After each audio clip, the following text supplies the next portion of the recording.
السلام عليكم ورحمة الله وبركاته. إن الحمد لله نحمده ونستعينه ونستغفره ونتوب إليه ونعوذ بالله من شرور أنفسنا ومن سيئات أعمالنا. من يهده الله فلا مضل له ومن يضلل فلا هادي له. أشهد أن لا إله إلا الله وحده لا شريك له وأشهد أن محمدا عبده ورسوله صلوات الله وسلامه عليه نبينا وحبيبنا محمد صلى الله عليه وعلى آله وصحبه وسلم. قال الله تعالى في كتابه الكريم: يا أيها الذين آمنوا اتقوا الله حق تقاته ولا تموتن إلا وأنتم مسلمون. يا أيها الناس اتقوا ربكم الذي خلقكم من نفس واحدة وخلق منها زوجها وبث منهما رجالا كثيرا ونساء واتقوا الله الذي تساءلون به والأرحام إن الله كان عليكم رقيبا. يا أيها الذين آمنوا اتقوا الله وقولوا قولا سديدا يصلح لكم أعمالكم ويغفر لكم ذنوبكم ومن يطع الله ورسوله فقد فاز فوزا عظيما. أما بعد، فاعلم أيها الناس فإن أصدق الحديث كتاب الله وخير الهدى هدى محمد صلى الله عليه وعلى آله وصحبه وسلم وشر الأمور محدثاتها فإن كل محدثة بدعة وكل بدعة ضلالة وكل ضلالة في النار. Masyaallah muslimin rahimani wa rahimakumullah, saudara-saudariku sekalian yang mudah-mudahan Allah Azza wa Jalla berikan keberkahan dalam kehidupannya. Alhamdulillah, kita bersyukur kepada Allah Rabbul Izzati wal Jalalah Rabbul Alamin yang telah memberikan berbagai macam nikmat karunia kepada diri kita, sehingga pada kesempatan siang hari yang berbahagia ini Allah Subhanahu wa taala masih memperkenankan diri kita untuk menuntut ilmu syar'i. Walaupun pada via live streaming ini, tapi insyaallah ta'ala ini sama sekali tidak menurunkan semangat dan kesungguh-sungguhan kita dalam menuntut ilmu syar'i sampai kita diwafatkan oleh Allah Azza wa Jalla. Salat dan salam semoga tercurah kepada Nabi Muhammad sallallahu alaihi wasallam, Nabi akhir zaman, Nabi yang telah membawa kita dari zaman kejahiliahan, dari zaman kebodohan, dari zaman keterasingan akan ilmu menuju zaman yang terang benderang akan ilmu syar'i, itu zaman as-sunnah. Ikhwani fiddin, ikhwani wa akhwati fiddin, rahimani wa rahimakumullah. Beberapa hari lagi ikhwan, insyaallah taala kita akan memasuki satu bulan di mana bulan ini bulan yang sangat dinanti-nanti oleh orang-orang saleh terdahulu. Bulan ini adalah bulan yang sangat dinanti-nanti oleh para ulama salaf terdahulu, yaitu bulan Ramadan. Ramadan akan mengetuk pintu-pintu setiap kaum muslimin di atas muka bumi ini. Ramadan sudah bersiap untuk memasuki ruang hidup setiap kaum muslimin di atas penjuru dunia ini, ikhwan. Pertanyaan besarnya adalah, apa yang sudah kita persiapkan untuk menyambut bulan ketaatan ini, ikhwan? Apa yang sudah kita siapkan untuk menyambut Ramadan? Karena ketika kita masuk Ramadan tanpa persiapan, jangan-jangan kita bisa termasuk orang-orang yang gagal ketika Ramadan. Karena ada manusia-manusia, kaum muslimin dan muslimat, model pertama yang menjadikan Ramadan ini sekedar seremonial belaka dalam hidupnya. Kenapa saya katakan seremonial belaka? Banyak dari kaum muslimin dan muslimat yang ketika datang Ramadan puasa, salat malam tarawih, salat malam tarawih, baca Al-Quran, sedekah. Tapi selesai Ramadan, selamat tinggal itu semua. Selamat tinggal puasanya, selamat tinggal salat malamnya, selamat tinggal baca Al-Qurannya, selamat tinggal sedekahnya, selamat tinggal amal salehnya, selamat tinggal amal ketaatan kepada Allah. Kok seakan-akan dia beribadah kepada Rabbul Alamin hanya bulan Ramadan saja, padahal kita menyembah Allah Azza wa Jalla di setiap bulan, setiap waktu, kapanpun, dimanapun, dan bagaimanapun keadaan kita. Kok seakan-akan Tuhan yang disembah ketika Ramadan dan selain Ramadan beda, padahal ternyata sama, subhanallah. Allah Azza wa Jalla yang Maha Esa. Berapa banyak kita lihat kaum muslimin menjadi yang pertama nih, kan? Dia hanya menjadikan seperti sekedar seremonial belaka dalam hidupnya Ramadan ini. Ada lagi yang lebih parah, yang model kedua, na'udzubillah. Adalah manusia-manusia yang menganggap bahwa Ramadan seperti penjara besar yang mengurung dirinya. Seperti penjara besar yang mengurung dirinya. Ini lebih parah nih, subhanallah. Yang dia pikirkan ketika Ramadan, waduh lapar nih, lemes nih, nggak bisa ngopi sore-sore, nggak bisa ngeteh pagi-pagi. Jadi seakan-akan beban ketika masuk Ramadan. Seakan-akan penjara besar yang mengurung dirinya 1 bulan, sehingga ketika lepas dari 1 bulan itu bebas dari penjara itu. Ini lebih parah, na'udzubillah min dzalik. Dan ada kaum muslimin yang ketiga, dan mudah-mudahan kita termasuk yang ketiga ini, ikhwan, yang benar-benar bergembira, senang ketika menyambut bulan Ramadan, dan dia mempersiapkan dirinya ketika menyambut bulan ketaatan ini, ikhwan. Dan inilah para ulama salaf dan orang-orang saleh, dan mudah-mudahan kita termasuk di dalamnya, ikhwan. Mempersiapkan diri mereka. Makanya Syekh Abdul Razak yang paling pertama beliau nasihatkan ketika ingin masuk Ramadan ini, hati kita harus gembira, ikhwan. Hati kita harus senang menyambut bulan ketaatan ini. Hati kita harus berbahagia ketika menyambut bulan ketaatan ini. Ini nasihatkan Syekh Abdul Razak, subhanallah. Karena mudah-mudahan dengan kebahagiaan kita, kegembiraan hati kita, mudah-mudahan itu langkah pertama untuk menjadikan diri kita dimudahkan oleh Allah Azza wa Jalla beribadah pada bulan Ramadan.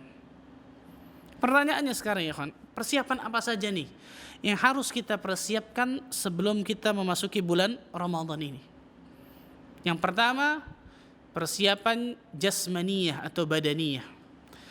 Mempersiapkan jasmani kita, badan kita sebelum memasuki bulan Ramadan. Ya, ikhwan. Makan makanan yang bergizi, minum multivitamin mungkin, kemudian mungkin dengan berbekam bisa. Dan di antara contoh persiapan badaniyah yang dicontohkan oleh Nabi Sallallahu Alaihi Wasallam adalah beliau sangat banyak berpuasa sunnah pada bulan Sya'ban ini. Beliau sangat luar biasa banyak berpuasa sunnah pada bulan Sya'ban ini.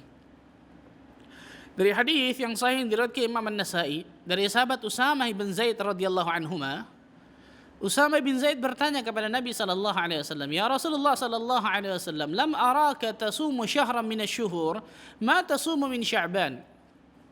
Wahai Rasulullah sallallahu alaihi wasallam, aku enggak pernah melihat dirimu lebih banyak bersemangat untuk berpuasa sunnah melebihi pada bulan Sya'ban ini. Maksudnya apa alasannya? Kenapa? Maka Rasul sallallahu alaihi wasallam mengatakan, "Dzalika syahrun yaghfulun nasu anhu." Karena bulan Sya'ban ini bulan di mana manusia banyak melalaikannya. Jadi banyak manusia yang terlalaikan dari bulan Sya'ban ini, subhanallah. Kenapa? Baina Rajab wa Ramadan, antara Rajab dan Ramadan. Jadi bulan Sya'ban ini tengah-tengah. Diapit 2 bulan yang luar biasa nih. Rajab, Ashhurul Hurum, bulan haram. Ramadan kita tahu bersama bagaimana fadilah keutamaan yang sangat luar biasa. Sya'ban ini tengah-tengah. Sehingga banyak orang yang melalaikan dari bulan Sya'ban ini, subhanallah. Kemudian Rasulullah sallallahu alaihi wasallam mengatakan, "Wa huwa syahrun turfa'u fihi al-a'mal ila rabbil alamin." Dan dia adalah bulan di mana Allah tabaraka wa taala mengangkat catatan amal seorang hamba kepada Rabbul Alamin. Para ulama mengatakan pengangkatan catatan amal seorang hamba kepada Allah itu ada 2 atau 3 jenis. Ada yang mengatakan 2 jenis, ada yang mengatakan 3 jenis ulama. Ulama mengatakan 3 jenis. Yang pertama yaumian, harian. Catatan seorang hamba diangkat kepada Allah harian, yaitu pada pagi hari dan petang hari. Malaikat bergantian antara malaikat pagi dan malaikat petang. Kemudian yang kedua, yaumul itsnain wa yaumul khamis, pada hari Senin dan hari Kamis. Makanya kita disunahkan berpuasa pada Senin dan Kamis karena diangkatnya catatan amal kepada Rabbul Alamin. Dan yang ketiga, sanawiyan, tahunan, yaitu bulan Sya'ban ini. 3 pengangkatan catatan amal kepada Rabbul Alamin. Nah, ketika bulan Sya'ban ini diangkat catatan amal kepada Allah Azza wa Jalla, Rasul sallallahu alaihi wasallam mengatakan, "Fa uhibbu an yurfa 'amali wa ana sha'im." Dan aku menyukai ketika amalku diangkat kepada Allah, aku dalam keadaan berpuasa. Allahu akbar, subhanallah. Aku dalam keadaan berpuasa. Sebagaimana kita tahu bersama, ikhwan, puasa ini di antara amal saleh yang luar biasa besarnya pahalanya. Rasul sallallahu alaihi wasallam bersabda, Allah berfirman, "As-shaumu li wa ana ajzi bihi." Puasa itu milikku dan aku yang langsung akan membalasnya. Ada banyak tafsiran dari hadis ini, kata para ulama. Paling tidak 5 tafsiran. Di antara tafsirannya tidak lain tidak bukan saking besarnya pahala puasa, Allah Azza wa Jalla yang langsung membalasnya. Karena enggak ada amalan lain kecuali yang langsung Allah balas kecuali puasa ini nih. Kita tahu bersama ketika Allah langsung membalasnya berarti sangat luar biasa besarnya pahala puasa tersebut. Allahu Akbar, subhanallah. Dan ini menunjukkan sesuatu yang sangat istimewa besar. Nah, syahid bahasan kita adalah Rasul sallallahu alaihi wasallam banyak berpuasa sunnah pada bulan Sya'ban ini. Di antara hikmahnya kata para ulama apa? Lita'awwad, agar membiasakan diri kita nih. Agar membiasakan badan kita, jasmani kita, sehingga ketika masuk Ramadan badan ini enggak kaget. Karena ada orang-orang di luar sana yang ketika berpuasa awal-awal Ramadan, hari pertama, kedua, tiga, empat, bahkan seminggu pertama, itu agak kacau tuh. Lemas, ngantuk, tiduran mulu, malas ibadah, kaget badannya karena nggak pernah puasa sunnah sebelumnya gitu. Sehingga ketika pertama kali masuk bulan Ramadan, hari pertama sampai biasa seminggu itu agak kacau, subhanallah. Tapi kalau kita sudah membiasakan diri ketika bulan Sya'ban, bahkan mungkin bulan-bulan sebelumnya kita memperbanyak puasa sunnah, maka insyaallah ta'ala akan berjalan lebih mudah ketika bulan Ramadan itu, ya kawan. Berjalan lebih mudah pada bulan Ramadan itu. Ini persiapan yang pertama. Kemudian Aisyah radhiyallahu anha mengatakan, "Ma ra'aitu Rasulullah sallallahu alaihi wasallam istakmala siyama syahr qat illa Ramadan." Aku tidak pernah melihat Nabi sallallahu alaihi wasallam berpuasa 1 bulan full lamanya kecuali Ramadan. Wa ma ra'aituhu fi syahr aktsara siyaman minhu fi Sya'ban. Dan aku tidak pernah melihat Nabi sallallahu alaihi wasallam banyak berpuasa sunnah melebihi pada bulan Sya'ban. Fakana yasumu Sya'ban kullahu illa qalila. Rasul sallallahu alaihi wasallam berpuasa pada bulan Sya'ban ini hampir seluruhnya. Bayangkan. Aisyah mengatakan hampir seluruhnya, bayangkan. Bahkan Ummu Salamah sampai juga mengatakan, "Ma ra'aitu an-nabiyya sallallahu alaihi wasallam yasumu syahraini mutatabi'ain illa Sya'ban wa Ramadan." Aku enggak pernah melihat Nabi sallallahu alaihi wasallam berpuasa 2 bulan berturut-turut kecuali Sya'ban dan Ramadan. Allahu akbar. Ulama khilaf memang tentang masalah 2 hadis ini, 2 athar ini, dari Aisyah dan Ummu Salamah. Ala kulli hal dari khilaf ulama, kita tidak bahas khilaf ulama tentang masalah itu. Ala kulli hal kata para ulama di sini sangat disunnahkan memperbanyak puasa sunnah pada bulan Sya'ban, di antara hikmahnya untuk mempersiapkan badan kita sebelum kita masuk Ramadan, sehingga insyaallah taala badan kita tidak kaget ketika masuk bulan Ramadan. Kecuali nanti ya ketika 1 atau 2 hari mendekati Ramadan, maka itu terkenal dengan Yaumus Syak, hari yang diragukan. 1 atau 2 hari sebelum Ramadan, maka tidak berpuasa pada situ. Kemudian persiapan yang kedua, ikhwan. Persiapan yang kedua ketika memasuki bulan Ramadan adalah persiapan ruhiyah, ruh, jiwa, hati. Dan ini luar biasa pentingnya, ikhwan, yang banyak manusia lalaikan. Mempersiapkan jiwa kita, mempersiapkan hati kita sebelum memasuki bulan Ramadan. Dengan apa? 3 hal paling tidak minimal kata para ulama. Yang pertama, memperbanyak doa kepada Allah. Yang kedua, memperbanyak istighfar dan taubat kepada Allah. Dan yang ketiga, memperbanyak membaca Al-Quranul Karim. Ini persiapan ruhiyah nih. Ini persiapan jiwa, persiapan hati dengan 3 hal ini. Memperbanyak doa, memperbanyak istighfar dan taubat, memperbanyak membaca Al-Quranul Karim. Yang pertama, memperbanyak doa. Berdoa kepada Rabbul Alamin, ikhwan. Dari sekarang, bahkan harusnya dari sebelumnya ini. Berdoa kepada Allah Azza wa Jalla agar Allah sampaikan umur kita ke dalam bulan Ramadan. Berdoa kepada Allah Azza wa Jalla agar Allah berikan keberkahan Ramadan bagi diri kita. Ramadan mubarak kata Rasulullah SAW. Syekh Abdurrahman bin Nasir As-Sa'di mengatakan di antara doa yang jangan pernah kita tinggalkan ketika ingin masuki bulan Ramadan, tidak lain tidak bukan berdoa kepada Allah agar Allah berikan keberkahan Ramadan bagi diri kita. Allahu Akbar, subhanallahil azim. Agar Allah berikan keberkahan Ramadan bagi diri kita. Berdoa kepada Rabbul Alamin, ikhwan. Berdoa kepada Allah agar Allah berikan kemudahan diri kita dalam beramal saleh pada bulan Ramadan. Berdoa kepada Allah Azza wa Jalla agar Allah berikan semangat dan kesungguh-sungguhan, kenikmatan, kelezatan ketika kita beribadah pada bulan Ramadan. Berdoa kepada Allah Azza wa Jalla agar Allah jauhkan amal-amal yang sia-sia, apalagi amal-amal durhaka, dosa pada bulan Ramadan. Dan doa-doa yang lain yang wajib terus kita panjatkan kepada Allah, ya ikhwan. Sebagaimana kita tahu bersama ini kan, Rasul sallallahu alaihi wasallam mengatakan, "Laisa syai'un akrama 'ala Allah Ta'ala min ad-du'a." Tidak ada sesuatu yang lebih mulia di sisi Allah tabaraka wa taala melebihi doa dibandingkan doa. Bayangkan, Allahu akbar. Dibandingkan apa? Doa. Ini senjata seorang mukmin yang tidak akan pernah tumpul ini, doa. Senjata seorang mukmin kepada Allah Azza wa Jalla. Dan di sini dilihat kata para ulama, bagaimana tingkat ketergantungan seorang hamba kepada Rabbul Alamin. Di antara doa yang jangan pernah kita tinggalkan ya ikhwan, dan cocok luar biasa dengan keadaan kita sekarang, doa kepada Allah, ya Allah angkatlah wabah ini sebelum datangnya Ramadan. Angkatlah wabah ini sebelum datangnya Ramadan ya Allah. Kalaupun engkau takdirkan ternyata wabah ini tetap ada pada bulan Ramadan, jangan angkat kenikmatan dan kelezatan Ramadan pada dada-dada kami ya Allah. Jangan biarkan kami malas dalam beribadah mengejar surgamu pada bulan Ramadan. Doa seperti itu ikhwan. Karena ketika wabah seperti ini kita biasanya sering menempuh jalur-jalur tentang masalah ilmu duniawi, sebab-sebab duniawi, tapi lupa dengan sebab-sebab syar'i. Di antaranya doa. Subhanallahirrahim. Kalau ketika pada saat wabah seperti ini kita tidak kembali kepada Allah, kita nggak doa kepada Allah, kapan lagi kita akan berdoa kepada Rabbul Alamin ya kan? Doa. Perbanyak doa kepada Rabbul Alamin. Di antara doa yang para ulama contohkan, Allahumma sallimna ila Ramadan wa sallim li Ramadan wa tasallamhu minni mutaqabbala. Dan doa-doa yang lain silahkan, dengan bahasa Indonesia silahkan dan lain sebagainya.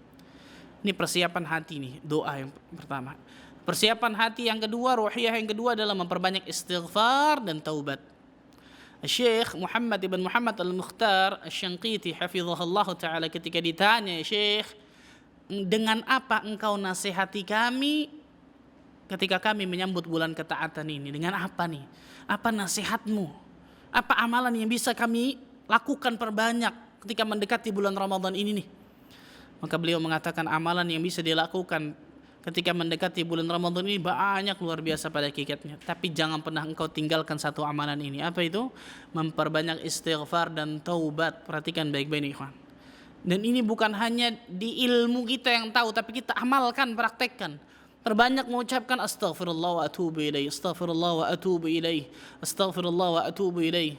Astaghfirullah alladzi la ilaha illa huwal hayyul qayyum wa atubu ilaih. Perbanyak itu. Kenapa? Syekh menyebutkan karena dosa adalah penyebab terbesar seseorang terhalangi mendapatkan taufik hidayah dari Allah Azza wa Jalla sehingga dia bisa gagal ketika Ramadan. Penyebabnya banyak orang gagal ketika Ramadan. Tapi di antaranya bahkan ini yang terbesar bisa dikatakan karena dosa-dosa yang ada pada dirinya yang dia belum minta ampun kepada Allah Rabbul Izzati wal Jalalah. Dia belum taubat kepada Allah, dia belum istighfarkan dia belum istighfarkan dosa-dosa tersebut. Sehingga dosa-dosa itulah yang menjadikan dirinya malas beribadah ketika Ramadan. Dosa-dosa itulah yang menjadikan dirinya tidak merasakan kenikmatan, kelezatan ketika Ramadan. Dosa-dosa itulah yang menjadikan dirinya badannya ini lemah ketika berbuat amal saleh. Gak ada semangat, gak ada kesungguh-sungguhan untuk mengejar surga Allah ketika Ramadan. Dan ini salah besar jelas ikhwan, subhanallah. Perbanyak istighfar dan taubat. Kullu bani Adam khata', kata Nabi sallallahu alaihi wasallam. Setiap anak Adam itu pasti selalu senantiasa melakukan dosa dan kesalahan. Wa khairul khatta'in at-tawwabun, kata Nabi sallallahu alaihi wasallam. Dan sebaik-baik orang yang selalu senantiasa terjatuh dalam kesalahan, maka dia senantiasa bertaubat kepada Rabbul Alamin. Al-Imam Ibnu Qayyim Al-Jauziyah rahimahullahu taala mengatakan dalam kitabnya Fawaidul Fawaid, di antara sifatu ahlil jannah ketika beliau menafsirkan surah Qaf ayat 31 sampai 35, di situ beliau menyebutkan awwab. Apa itu awwab?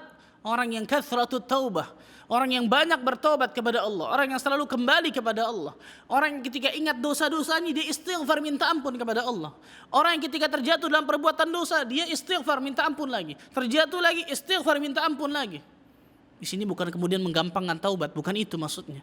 Tapi benar-benar hatinya jujur ingin taubat dan nasuha kepada Allah.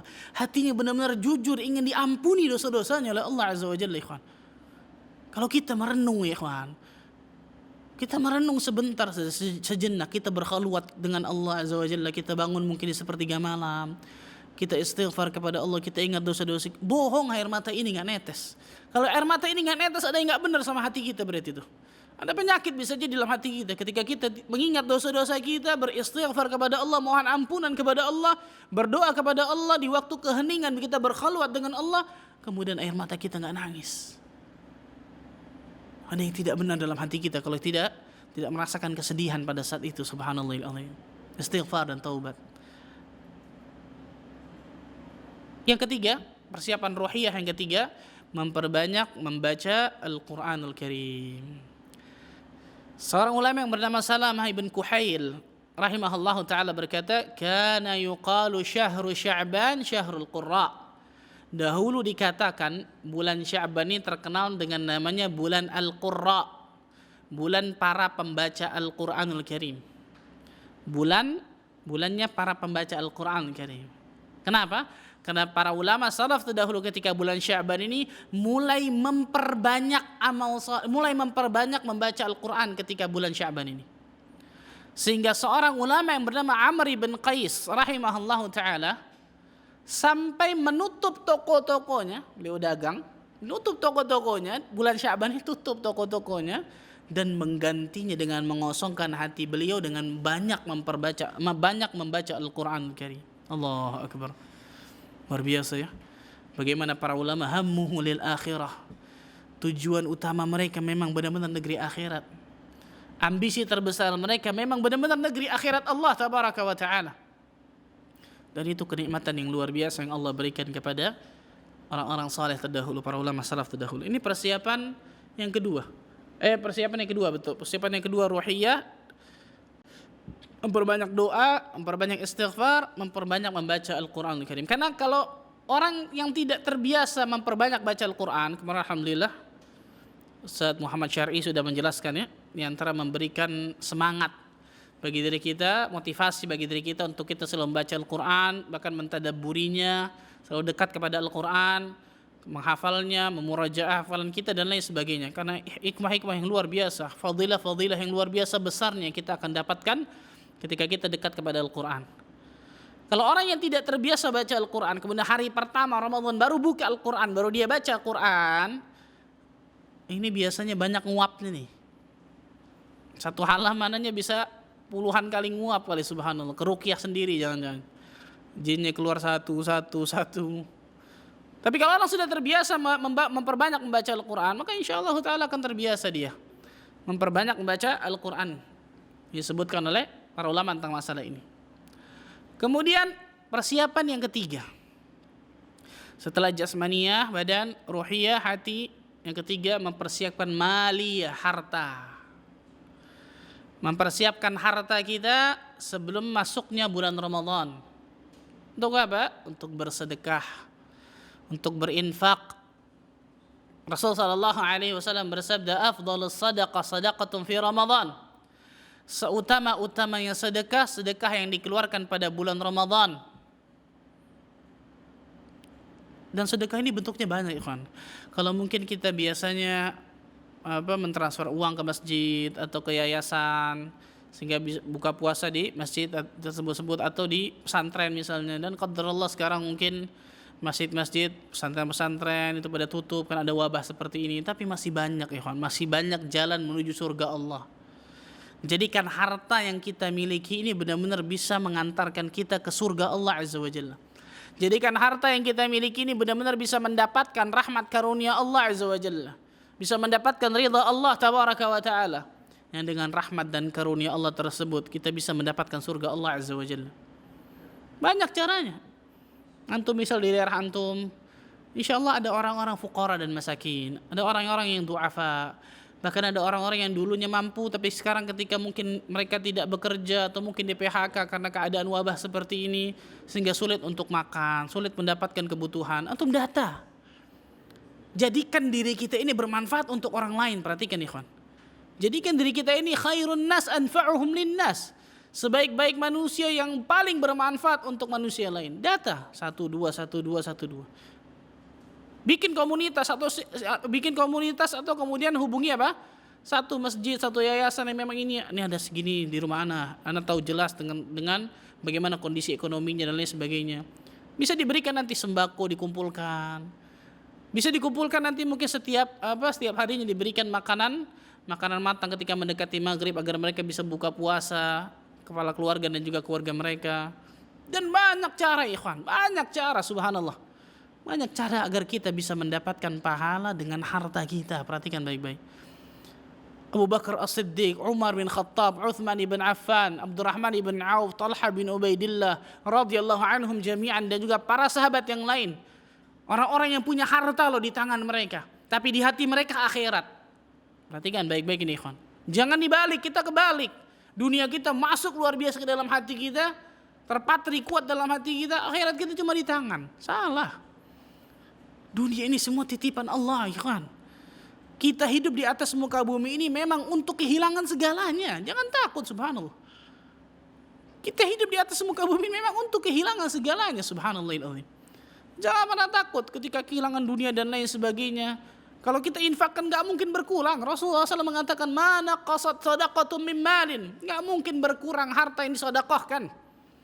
Allah Azza wa Jalla akan tambahkan berkahnya subhanallah. Luar biasa. Memberikan buka puasa ke orang dan lain sebagainya. Dan di antaranya subhanallah, beberapa hari lalu saya dapat, dan ini sharing subhanallah, beberapa hari lalu saya dapatkan data orang-orang yang berilmu, orang-orang yang mengajar tahsin Al-Quran, dan saya baca di situ ada sekitar mungkin ratusan subhanallah antara daerah baik itu Jabodetabek atau Jawa Sumatera, yang ketika mereka tidak bisa mengajar sehingga mereka sampai minjem beras ke temannya yang lain. Minjem beras, coba untuk bayangkan. Ada dari mereka yang minjam 15.000 rupiah untuk bisa beli lauk agar bagi diri mereka dan keluarga mereka. Coba jadikan diri kita termasuk orang-orang yang bermanfaat deh ikhwan.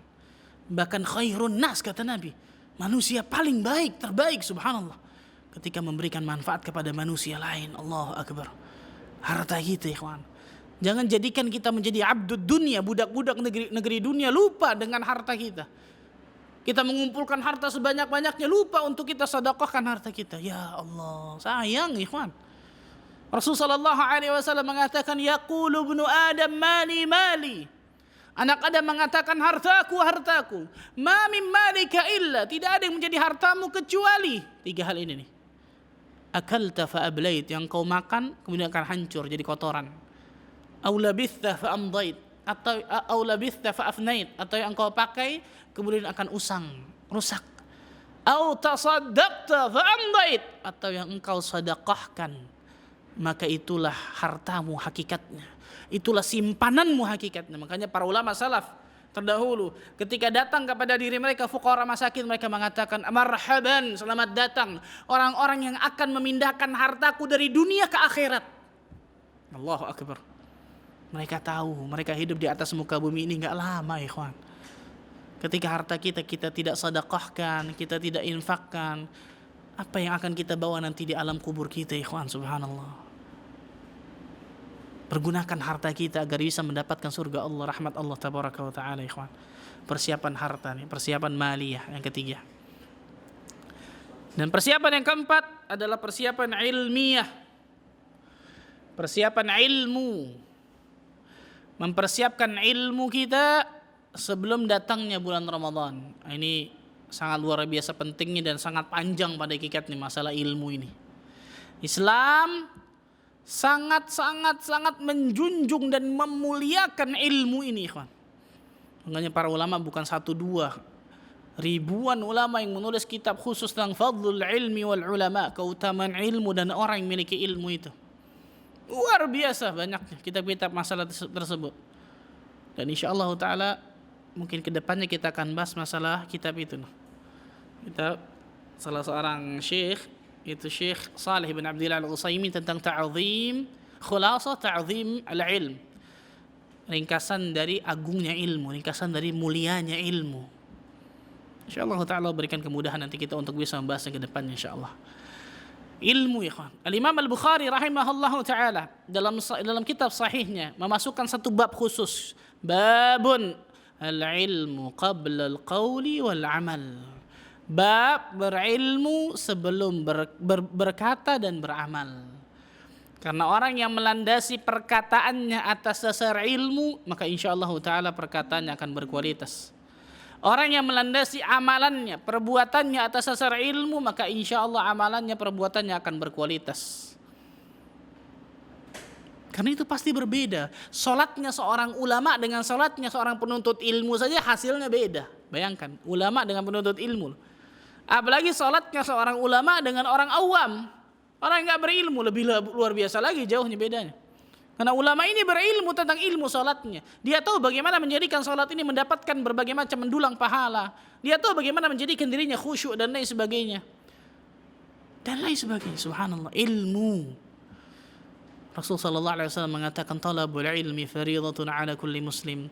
Menuntut ilmu adalah kewajiban bagi setiap muslim, dan di antaranya adalah ilmu tentang Ramadan. Beli buku tentang Ramadan, gak usah yang tebal-tebal, tipis. Saya tahu tebal-tebal gak dibaca sama antum, subhanallah. Beli buku tentang Ramadan yang tipis, baca tentang fikih-fikih Ramadan. Apa rukun-rukun berpuasa, wajib-wajib berpuasa, sunnah dalam berpuasa, yang membatalkan puasa, makruh dalam puasa, dan lain sebagainya. Amal-amal apa saja yang bisa kita kerjakan pada bulan Ramadan, baik yang wajib ataupun yang sunnah. Berilmu sebelum masuk Ramadan.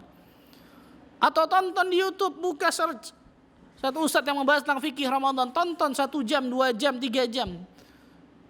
Sehingga ketika masuk Ramadan paling tidak kita tinggal nol, ikhwan. Ketika masalah fikih Ramadan ini, ilmu tentang Ramadan. Karena ilmu tentang Ramadan luas, luar biasa, subhanallah. Sangat luar biasa luas tentang masalah ini. Berilmu. Ini saya mau gugah diri kita dulu nih, supaya kita wajib berilmu sebelum masuk Ramadan. Karena hasilnya pasti akan beda, ikhwan. Setiap tahun kita ketemu Ramadan lah, perhatikan baik-baik. Setiap tahun kita pasti melewati Ramadan ketika Allah berikan jatah usia pada diri kita. Para ulama mengatakan, semakin seringnya seseorang berinteraksi kepada sesuatu, biasanya akan semakin menjadikan orang itu nggak peka kepada sesuatu tersebut. Contohnya apa? Jelas, yang paling jelas nih. Antum pertama kali umroh, datang ke Masjidil Haram. Ngelihat Ka'bah.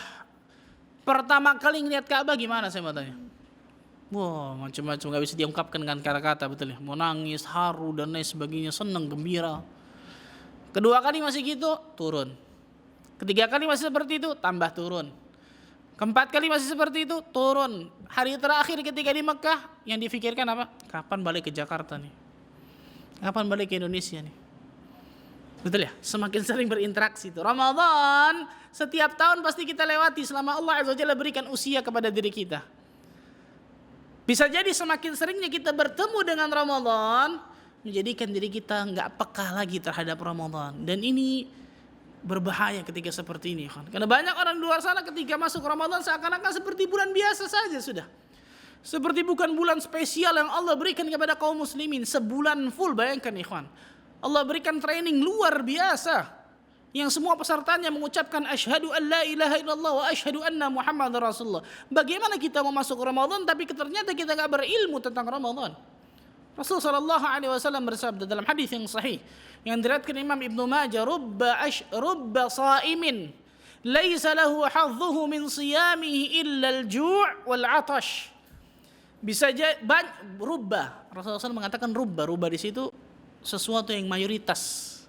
Banyak dari orang yang berpuasa, bahkan mayoritas orang yang berpuasa nggak dapat apa-apa dari puasanya kecuali hanya lapar dan haus. Ya Allah, na'udzubillah min dzalik.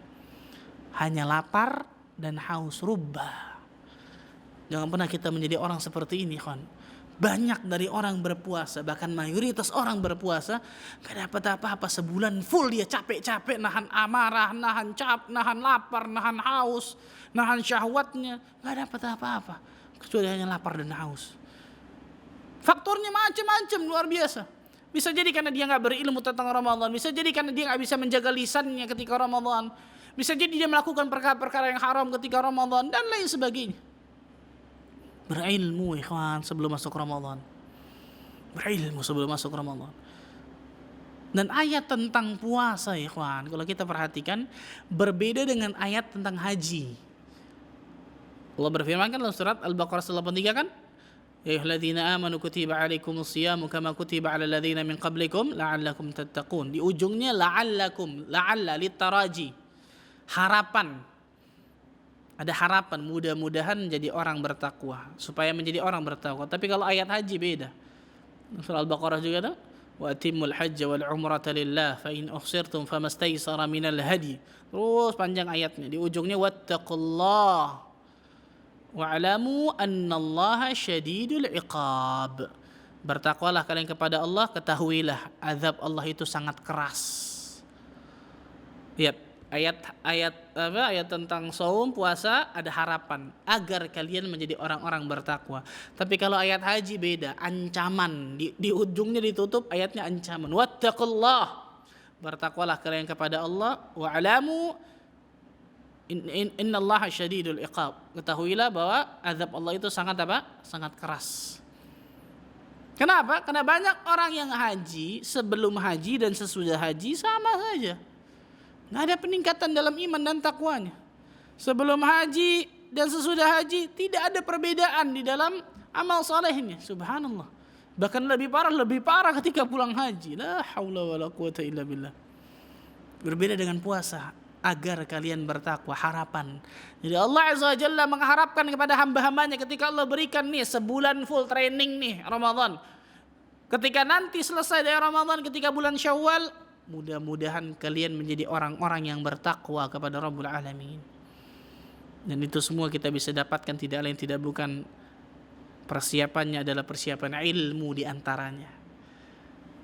Yang akan saya bahas dari persiapan ilmu ini adalah amal-amal apa saja yang bisa kita lakukan, yang bisa kita kerjakan pada bulan Ramadan ini, baik amal yang wajib ataupun yang sunnah.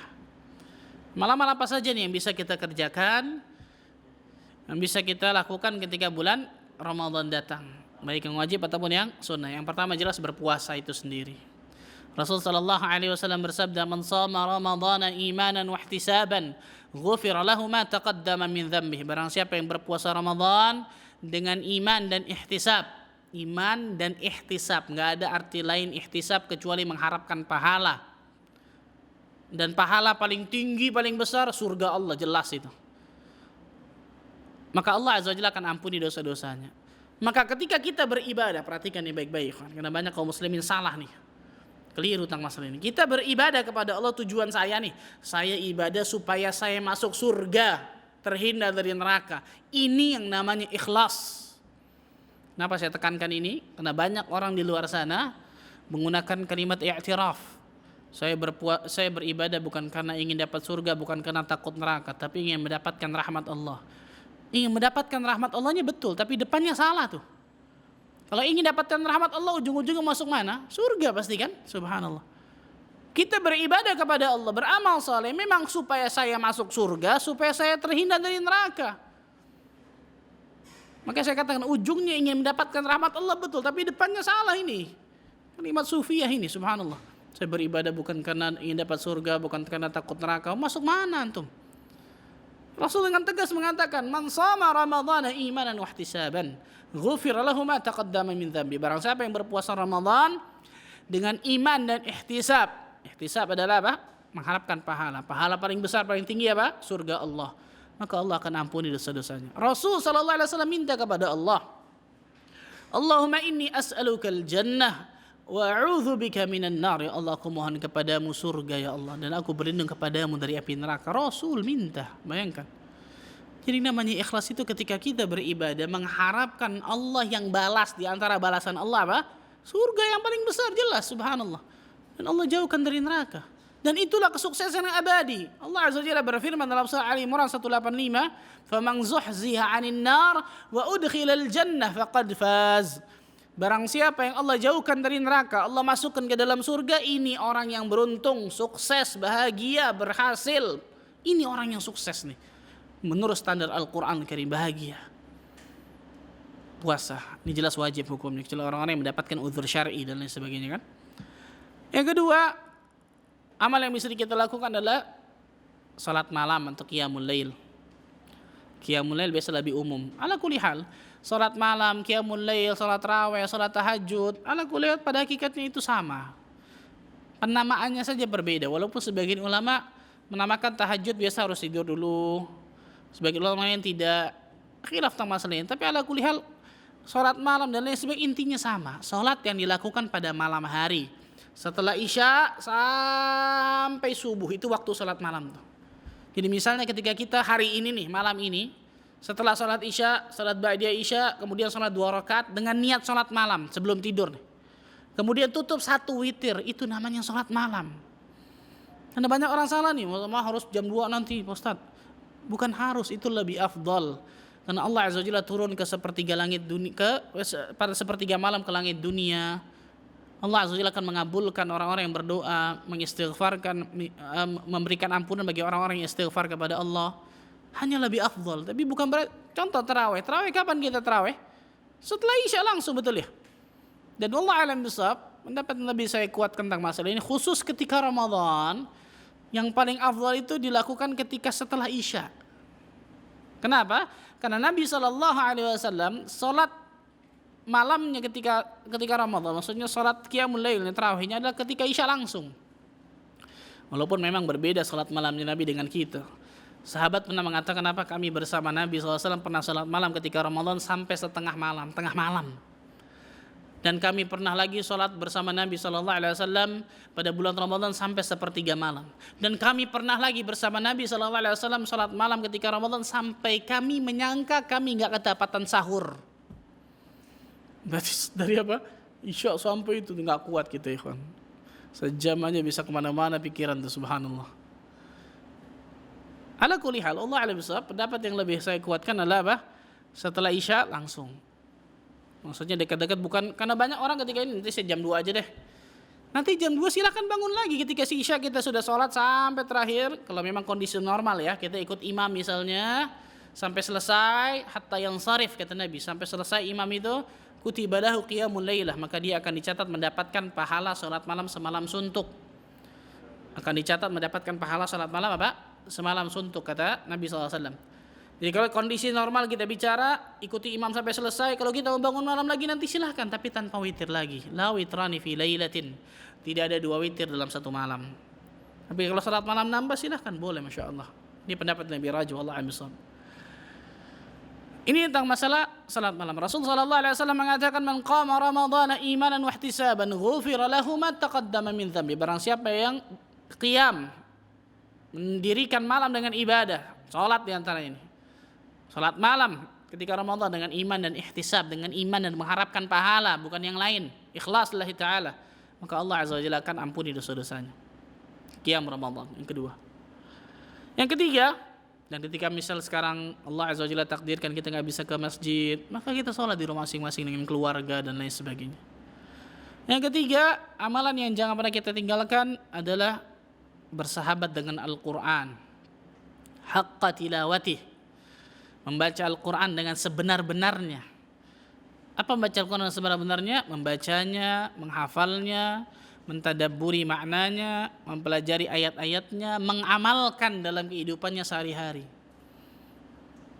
Di antaranya adalah membaca Al-Quran Al-Karim. Karena itu kemarin Ustaz Al-Fadhil, Ustaz Muhammad Syar'i sudah menjelaskan tentang masalah Al-Quran Al-Karim, membacanya dan lain sebagainya. Jadi ada waktu nanti Ramadan kita tilawah Al-Quran, ada waktu nanti ketika kita mentadabburi Al-Quran. Syahrul Ramadan, syahrul Quran, ikhwan. Bulan Ramadan bulannya Al-Quran, karena Allah Azza wa Jalla menurunkan Al-Quran pada bulan Ramadan, tetap tepatnya malam Lailatul Qadar. Maka jadikan diri kita kepada Al-Quran pada bulan Ramadan ini benar-benar bersahabat dekat. Saya mau tanya sama antum semua, ikhwan, kapan terakhir kali antum buka WhatsApp? Kapan terakhir kali antum buka Facebook? Kapan terakhir kali antum buka Instagram? Dan kapan terakhir kali antum buka Al-Quran untuk baca? Tanya kepada diri antum masing-masing. Kapan terakhir kali saya buka media sosial saya baca, saya balas-balas satu-satu? Dan kapan terakhir kali saya buka Al-Quran dan membacanya? Berapa banyak orang zaman sekarang, subhanallah, tersibukkan dengan urusan dunianya, bahkan tersibukkan dengan urusan yang gak penting sama sekali. Apalagi ketika masalah corona seperti ini, terus tiap hari nyibuk masalah berita, ujung-ujungnya takut, cemas berlebihan. Apa ini? Ala bi dzikrillahi tatma'innul qulub, kata Allah. Ketahuilah dengan berzikir kepada Allah hati akan menjadi tenang, bukan dengan baca berita. Dengan zikir sama Allah. Di antara zikir apa? A'zamu dzikr, afdalu dzikr. Seutama-utamanya zikir baca Al-Qur'anul Karim. Itu yang akan menjadikan hati kita tenang, bukan baca berita ini, berita itu. Ujung-ujungnya was-was, berlebihan. Apa? Kita menjalankan sebab-sebab syar'i, sebab-sebab duniawi, tawakal sama Allah. Ketika Allah takdirkan kena, memang sudah nggak mungkin lepas.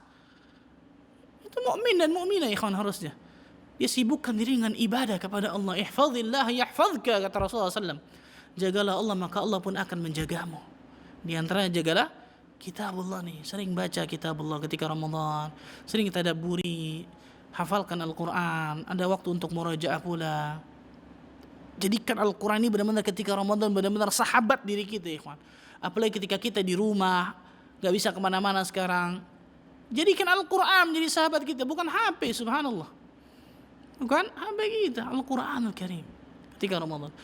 Makanya Imam Syafi'i rahimahullah ta'ala ketika datangnya bulan Ramadan, ini saya sampai detik ini masih bingung, subhanallah. Gimana caranya, subhanallah. 1 kali 2 kali hatam, bayangkan. Imam Syafi'i rahimahullah ta'ala dalam 1 hari bulan Ramadan 2 kali hatam Al-Quran 30 juz. Berarti sebulan 60 kali hatam. Gimana caranya coba, subhanallah. Allah Azza wa Jalla berikan keberkahan waktu kepada beliau luar biasa tuh. Dan bagaimana semangat kesungguh-sungguhan yang Allah tanamkan kepada hati beliau. Allah Akbar rahimahullah ta'ala. Mungkin kita beratlah seperti Imam Syafi'i. Masa sih 1 bulan 1 kali kita gak bisa hatam? Muslimin dan muslimat 1 bulan 1 kali. Salat 5 waktu, subuh, zuhur, asar, maghrib, isya, 5 waktu. Baca 2 lembar setiap selesai salat. 2 lembar berarti 4 halaman kan? 2 lembar 4 halaman. 2 lembar 2 lembar 2 lembar 2 lembar. 10 halaman. 10 lembar 20 halaman. 1 juz mushaf Madinah. Bisa? Bisa. Bagi siapa? Bagi orang-orang yang Allah berikan kemudahan. Maka saya kata-katai doa awal tadi tuh. Doa kepada Allah agar Allah berikan kemudahan diri kita dalam beramal saleh. Perhatikan baik-baik nih, ikhwan. Dan ini bukan cuma ilmu yang kita ketahui tanpa kita amalkan, tidak. Salah. Atau ketika kita sampaikan kita tidak melaksanakan bagi diri kita sendiri, salah. Antum bisa tes bagaimana ketika kita bermuamalah dengan Al-Quran, itu kenikmatan Allah masukkan di dalam hati kita. Utsman bin Affan radhiyallahu ta'ala anhu mengatakan, "Lau tahurat qulubuna ma syabi'na min kalami rabbina." Kalau seandainya hati kita bersih, suci, enggak ada penyakit hati, tidak akan pernah kenyang, enggak akan pernah puas dari Al-Qur'anul Karim, enggak akan pernah jenuh dari Al-Qur'anul Karim. Seandainya hati kita bersih dari berbagai macam penyakit hati. Ketika mendengar mau dengar terus, ketika membaca mau baca terus. Seandainya hati kita suci, bersih dari berbagai macam penyakit hati. Dan perkataan beliau ini benar-benar beliau laksanakan dalam kehidupannya, ikhwan. Sehingga Utsman bin Affan ketika dibunuh oleh Khawarij pemberontak, naik ke atas rumahnya, ditusuk dari belakang dengan tombak, sedang apa? Sedang baca Al-Qur'anul Karim. Darahnya muncrat ke Al-Qur'anul Karim. Radhiyallahu anhu. Bayangkan, subhanallah. Bahkan yang lebih luar biasa lagi, Utsman bin Affan dalam satu riwayat, dan saya cari riwayat ini benar, ternyata sahih riwayat ini, subhanallah. Utsman bin Affan pernah mengkhatamkan pembacaan Al-Quran 30 juz dalam 2 rakaat salat malamnya. Allahu Akbar. 2 rakaat salat malam, coba untuk bayangkan, ikhwan. Nggak nyampe otak kita itu, subhanallah. Ya mungkin kita beratlah seperti itu. Saya katakan tadi paling tidak minimal sebulan sekali, masa nggak bisa, ikhwan? Syahrul Qur'ani, bulannya Al-Quran. Minta sama Allah dari sekarang. Maka saya katakan minta doa kepada Allah agar Allah berikan kemudahan diri kita untuk beramal saleh, agar Allah berikan keberkahan waktu bagi diri kita beramal saleh, agar Allah berikan kenikmatan kita tilawah Al-Quran, ibadah-ibadah yang lain ketika bulan Ramadan. Minta sama Allah, doa sekarang sama Allah. Apalagi di hari Jumat nanti ba'dal asar. Allahu Akbar. Doa sebanyak-banyaknya kepada Rabbul Alamin. Ini amal yang ketiga, membaca Al-Quran. Yang keempat, sedekah tadi, infak. Memperbanyak infak ketika bulan Ramadan. Dan ini menggabungkan 2 hal, ikhwan. Ketika kita nanti bersedekah pada bulan Ramadan, bersedekah pada bulan Ramadan ada keutamaan tersendiri. Bersedekah inda syada'id, ketika terjadinya ujian seperti ini nih, ketika terjadinya wabah seperti ini, itu ada keutamaan tersendiri. Lihat, ini menggabungkan 2 hal. Maka saya katakan tadi, jadikan harta yang kita miliki benar-benar bisa mendapatkan surga Allah tabaraka wa ta'ala, ikhwan. Yang kelima, doa dan zikir. Ada seseorang bertanya kepada Nabi sallallahu alaihi wasallam, "Ya Rasulullah sallallahu alaihi wasallam, siapa orang yang paling banyak mendapatkan pahala ketika puasanya?" Maka Rasul sallallahu alaihi wasallam mengatakan, "Aktsaru lillahi dzikra." Orang yang paling banyak berzikir kepada Allah azza wa jalla, dia orang yang paling banyak mendapatkan pahala. La yazalu lisanuka ratban bi dzikrillah. Senantiasa jadikan lisanmu ini basah dari berzikir kepada Rabbul Alamin. Jadikan lisan kita basah dari zikir kepada Allah. Zikrullah. Jangan basahnya berbohong, memfitnah, gibahin orang, dan lain sebagainya. Sayang, capek-capek kita ibadah, nggak dapat apa-apa nanti itu. Subhanallahilazim. Sayang luar biasa. Doa begitu juga. Kenapa da'watul shaim hatta yuftir istijabah? Doanya orang yang berpuasa sampai berbuka itu diijabah oleh Allah. Perbanyak doa nanti ketika puasa, ketika Ramadan. Di antara doa ini agar Allah angkat secepatnya wabah ini, agar Allah azza wa jalla bisa, agar kita bisa kembali seperti semula normal, agar Allah angkat, agar Allah berikan hikmah-hikmah besar ketika terjadinya wabah seperti ini, agar kita bisa terus kembali kepada Allah ketika terjadi wabah seperti ini. Perhatikan nih, kalau pada saat wabah, saya sering sampaikan ini, kalau pada saat wabah seperti ini, hati kita tidak kembali kepada Allah, masih kembali kepada makhluk, masih kembali kepada manusia, fulan bisa bantu saya, fulan bisa bantu saya, lupa kembali kepada Allah, kapan lagi kita mau kembali kepada Allah, ikhwan? Kalau Allah kasih ujian, cobaan seperti ini, hati kita nggak kembali kepada Allah, tangan kita nggak menengadahkan ke atas langit, malah menengadahkan kepada manusia, kapan lagi kita minta kepada Allah, ikhwan? Makanya Syekh Salim bin Eid al-Hilali hafizahullah ta'ala mengatakan, banyak orang tidak mengetahui tentang sirrud doa, rahasia-rahasia doa. Ketika seorang berdoa kepada Allah, seorang hamba ini berdoa kepada Rabbul Alamin, bukan hanya mengadukan masalahnya kepada Allah, karena kalau cuma itu ya Allah maha tahu pasti. Tapi bagaimana, kata Syekh Salim hafizahullah ta'ala, bagaimana tingkat ketergantungan hati seorang hamba itu kepada Rabbul Alamin. Makanya para ulama salaf ketika datang ke dapur mereka, garam mereka habis, yang paling pertama mereka lakukan, angkat tangannya ke atas langit, ya Allah garamku habis, tolong berikanlah garam kepadaku. Garam, bukan wabah seperti ini yang mendunia loh, garam luar biasa. Minta kepada Allah Rabbul Izzati wal Jalal. Doa sama Allah, ikhwan, doa. Jangan pernah berharap dari makhluk akan kecewa, tapi berharap kepada Rabbul Alamin. Jangan pernah bersandar kepada makhluk, pasti akan kecewa. Bersandarlah kepada zat yang tidak akan pernah kita kecewa, Rabbul Alamin, Rabbul Izzati wal Jalalah. Doa. Maka perbanyak doa dan zikir ketika Ramadan datang. Kemudian amalan selanjutnya, nanti ketika mendekati Id, jangan lupa untuk zakat fitrah. Amalan selanjutnya, i'tikaf di masjid. Ini kondisi normal ya. Kalau kondisi masih seperti ini, maka ganti dengan berkhalwat di rumah masing-masing. Berkhalwat dengan Allah. Berdua-duaan dengan Allah azza wa jalla, bangun di tengah malam, atau ketika waktu duha, atau ketika waktu asar, pilih waktu nih, khalwat. Berkhalwat dengan Rabbul Alamin. Para ulama terdahulu ketika terjadinya wabah seperti ini, khalwatnya dengan Allah luar biasa, subhanallah. Dan ini mungkin yang berat bagi diri kita semua, subhanallah. Mereka benar-benar merasakan kenikmatan, ikhwan, ketika mereka berkhalwat dengan Allah. Kalau antum sedang jalan ke puncak, jalan kemana, ngelihat pemandangan yang luar biasa indahnya, kemudian hawanya sejuk, pasti kita ingin berlama-lama. Kenapa? Karena kita merasakan nikmat pada saat itu. Para ulama salaf terdahulu, Allah azza wa jalla berikan kenikmatan ketika mereka beribadah kepada Allah. Contohnya khalwat, contohnya baca Al-Quran, contohnya mereka sholat. Maka jangan kaget ketika mereka khalwat, baca Quran, sholat dan lain sebagainya, bisa lama berjam-jam, karena mereka merasakan kenikmatan itu. Itu yang mungkin Allah belum berikan kepada diri kita. Doa, minta sama Allah, dan Allah berikan itu kepada diri kita, ikhwan. Persiapan ini luar biasa ketika Ramadan, ikhwan. Dan kemudian beramal soleh secara umum, di mana ada pahala yang bisa kita kejar pada bulan Ramadan itu, ikhwan.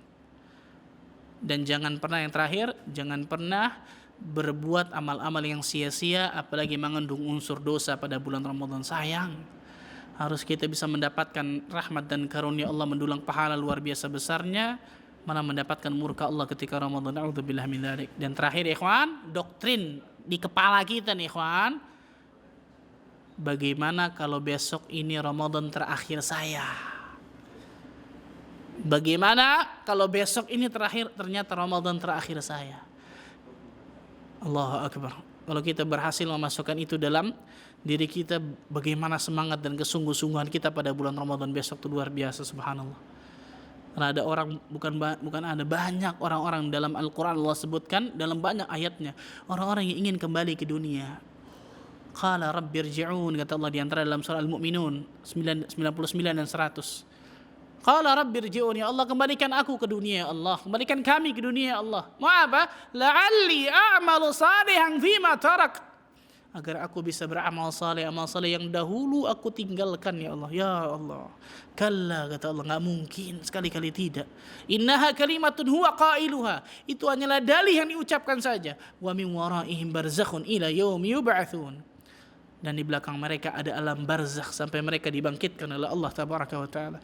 Doktrin pikiran dan hati kita, bagaimana kalau besok ini ternyata Ramadan terakhir saya, maka itu insyaallah ta'ala yang akan menjadikan kita berhasil ketika Ramadan. Wallahu a'lam bishawab. Ini mungkin yang saya bisa sampaikan. Mudah-mudahan sedikit bermanfaat bagi diri saya dan antum sekalian. Dan mudah-mudahan kita termasuk golongan hamba-hamba Allah yang Allah berikan hidayah taufik untuk meniti siratal mustaqim, istiqamah di jalan sunnah ini, sehingga Allah Azza wa Jalla bisa wafatkan diri kita dalam keadaan husnul khatimah. Sebagaimana Allah Azza wa Jalla kumpulkan kita di tempat ini, yaitu di via live streaming ini, mudah-mudahan Allah Azza wa Jalla juga bisa kumpulkan kita nanti di surga firdausnya tanpa hisab dan tanpa azab. Allahumma amin rabbal alamin. Subhanakallah bihamdika, asyhadu an la ilaha illa anta astaghfiruka wa atubu ilaik. Wassalamualaikum warahmatullahi wabarakatuh.